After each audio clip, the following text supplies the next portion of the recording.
Students देखिए, आज हम हमारा फर्स्ट चैप्टर जो है वो रीड करने जा रहे हैं,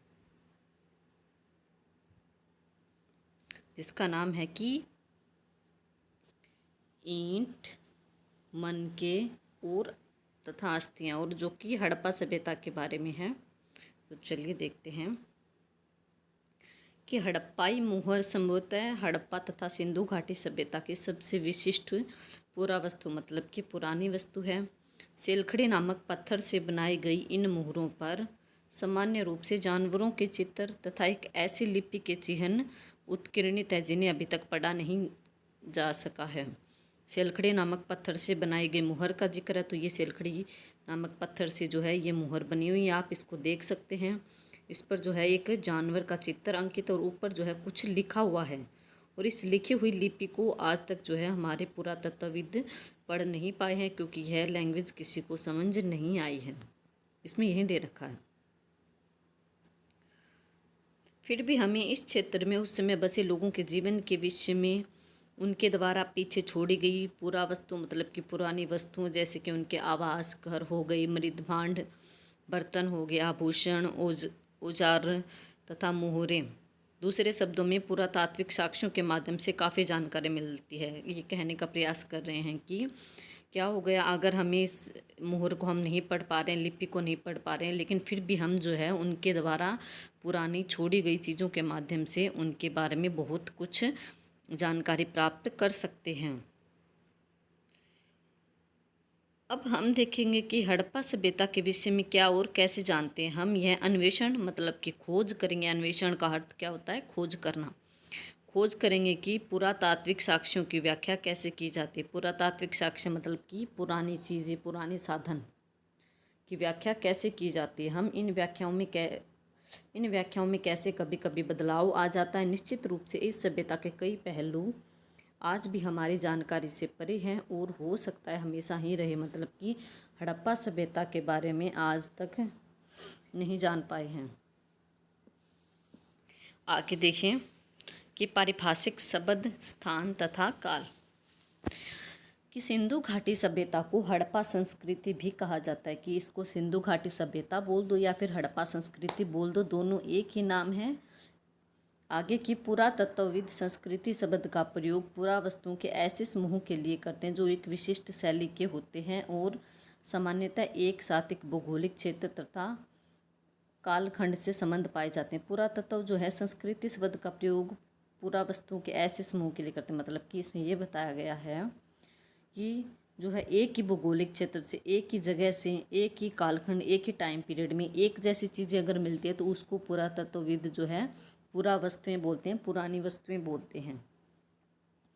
हड़प्पा सभ्यता के बारे में इन विशिष्ट पुरावस्तुओं में मोहरें मिली हैं, मनके मिले हैं, बाट, ये जो देखो बाट ये हैं, ये वाले बाट हो गए, मनके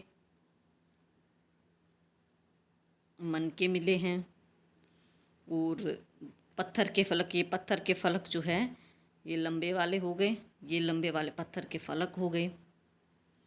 आगे क्या है, ये पकी हुई ईंटें भी मिली हैं। और कहाँ से मिले हैं ये सब? अफ़गानिस्तान से, जम्मू कश्मीर से, बलूचिस्तान पाकिस्तान में है, और गुजरात जैसे क्षेत्रों से मिली है। अगर इन क्षेत्रों से ये चीज़ें मिली हैं सेम तो हम अंदाज़ा लगा सकते कि यहाँ सभी जगह पर हड़प्पा सभ्यता का क्षेत्र फैला हुआ था, यहाँ पर सभी पर हड़प्पा संस्कृति फैली हुई थी। इस सभ्यता का नामकरण हड़प्पा नामक स्थान जहाँ पर यह संस्कृति पहली बार खोजी गई के नाम पर किया गया। इस पहरे में ये दिया गया है कि जो इस सभ्यता को हड़प्पा सभ्यता ही क्यों कहा जाता है, तो मैं आपको बताती हूँ। इसको हड़प्पा सभ्यता इसलिए कहते हैं क्योंकि जो है जब इसकी खुदाई करनी शुरू की गई, सबसे पहला शहर जो है वो हड़प्पा नामक शहर ही मिला। हड़प्पा एक शहर का नाम है जहाँ पर यह संस्कृति सबसे पहले मिली। जब सबसे पहला शहर हड़प्पा ही मिला तो इसके नाम पर जो है इसको हड़प्पा सभ्यता कहा जाने लगा, और सिंधु घाटी सभ्यता भी इसको कहा जाता है। नेक्स्ट देखिए, यह आपकी इसमें दे रखा है, देखो मोहनजोदड़ो हो गया, ये हड़प्पा सभ्यता का एक शहर है, ये हड़प्पा शहर हो गया। ये नदियाँ दे रखे, जिन नदी के किनारे ये शहर जो है स्थित थे। कालीबंगा ये राजस्थान में हो गया, बनावली हरियाणा में हो गया, राखीगढ़ी हरियाणा में, और चनहुदड़ो गुजरात में हो गया, धोलावीरा भी गुजरात में है। ये सारे क्षेत्र दे रखे हैं। अब देखते हैं इसका आरंभ, कि इस क्षेत्र में विकसित हड़प्पा से पहले भी कई संस्कृतियाँ अस्तित्व में थी। मतलब ये तो है नहीं कि इस जगह पे सिर्फ हड़प्पा ही सभ्यता संस्कृति विकसित थी, इससे पहले भी कोई संस्कृति होगी, वो जिसका के पतन हो गया, उसके बाद में हड़प्पा संस्कृति यहाँ पर उच्चारित हुई। इसके बाद में हड़प्पा जब हड़प्पा का पतन हुआ तो उसके बाद में अन्य संस्कृति का यहाँ पर उजागर हो गया होगा। ये संस्कृतियाँ अपने विशिष्ट मृदभांड शैली से संबंध थी तथा इनके संदर्भ में हमें कृषि, पशुपालन तथा कुछ शिल्पकारी के साक्ष्य भी मिलते हैं।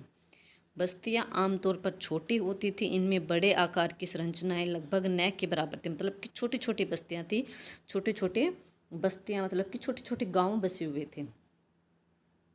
कुछ स्थलों पर बड़े पैमाने पर इलाकों पर जलाए जाने के संकेत मिलते हैं। कुछ अन्य स्थलों से त्याग दिए जाने से ऐसा प्रतीत होता है कि आरंभिक हड़प्पा तथा हड़प्पा सभ्यता के बीच क्रम भंग था।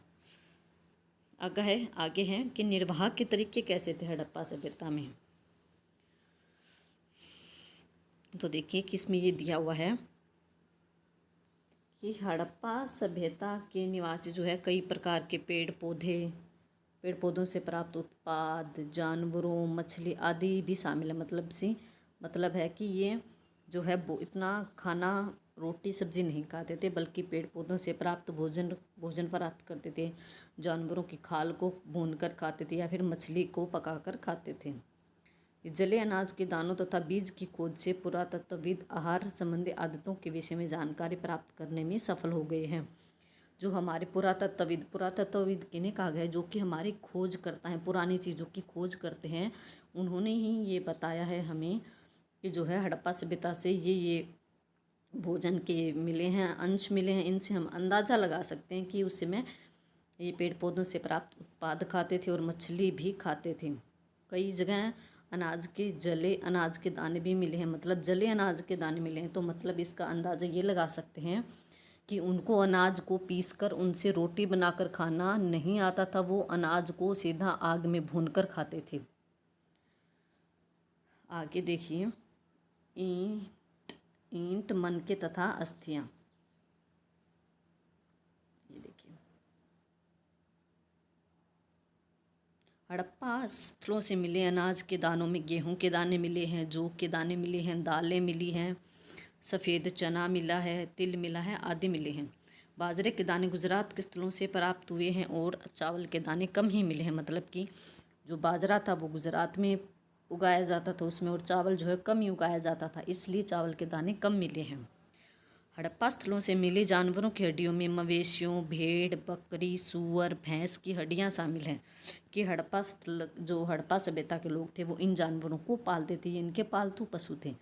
भेड़ को पालते थे, बकरी को पालते थे, भैंस को पालते थे तथा सूअर को पालते थे, इसलिए इनकी हड्डियां भी मिली हैं।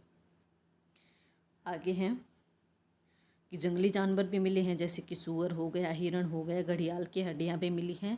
ये जंगली जानवर हैं। अब ये लाइन लिख रखी है कि अब हम यह नहीं जान पाए कि हड़प्पा निवासी स्वयं इन जानवरों का शिकार करते थे या फिर जो शिकार करने वाले समुदाय होते थे इनसे इनका मांस प्राप्त करते थे।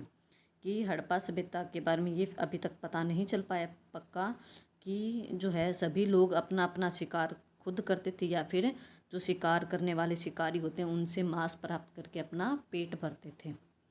तो चलो बच्चों, आज के लिए इतना ही। नेक्स्ट जो है हमारा कृषि प्रौद्योगिकी हड़प्पा के बारे में, उसका हम अध्ययन जो है अपनी अगली वीडियो में करेंगे। आज के लिए इतना ही। Thank you.